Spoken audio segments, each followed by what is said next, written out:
રાજકોટ જિલ્લાના ઉપલેટા ખાતે ઉપલેટા દૂધ ઉત્પાદક મંડળી દ્વારા વિનામૂલ્યે રોપા વિતરણ કાર્યક્રમ યોજાયો।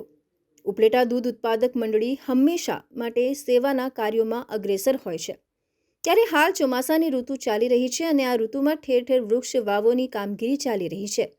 ત્યારે દૂધ ઉત્પાદક મંડળી દ્વારા વાતાવરણમાં હવાને શુદ્ધ રાખવા અને વરસાદ લાવવા લોકો વધુમાં વધુ વૃક્ષોનું વાવેતર કરે એવા હેતુથી સરકારી નર્સરીમાંથી વૃક્ષો ખરીદી કરી મંડળીના ગ્રાહકો, ખેડૂતો, પશુપાલકો તેમજ જાહેર જનતામાં 3000 વૃક્ષોનું વિનામૂલ્યે વિતરણ કરવામાં આવ્યું હતું। આ કાર્યક્રમમાં દૂધ મંડળીના પ્રમુખ, મંત્રી સહિત પશુપાલકો, ખેડૂતો સહિતના લોકો બહોળી સંખ્યામાં હાજર રહ્યા હતા। દિનેશભાઈ, ઉપલેટા દૂધ સહકારી મંડળીના મંત્રી, આજ રોજ અમારી દૂધ મંડળીએ રોપા વિતરણનો કાર્યક્રમ રાખ્યો અને આ 18મો રોપા વિતરણ કાર્યક્રમ છે।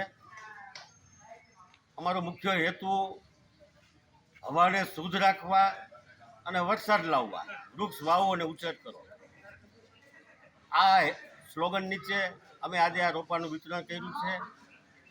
સરકારી નર્સરીઓમાંથી રોપા ખરીદીને અમે આજે વિનામૂલ્યે આ રોપાનું વિતરણ કરીએ છીએ અને 25 જાતના રોપાઓ, ફળ ફળાદી, મોટા છાયાના વૃક્ષો અને ફૂલઝાડ એવા અંદાજિત 3000 રોપાઓનું અમે આજે વિતરણ કર્યું છે અને લોકોએ, ખેડૂતોએ, અમારે મંડળીના પશુપાલકોએ હોંશે ભાગ લીધો છે અને પોતપોતાના ખેતરોમાં, પોતાના પ્લોટમાં, પોતાના ફળિયામાં આજે આ રોપાનું રોપ છે।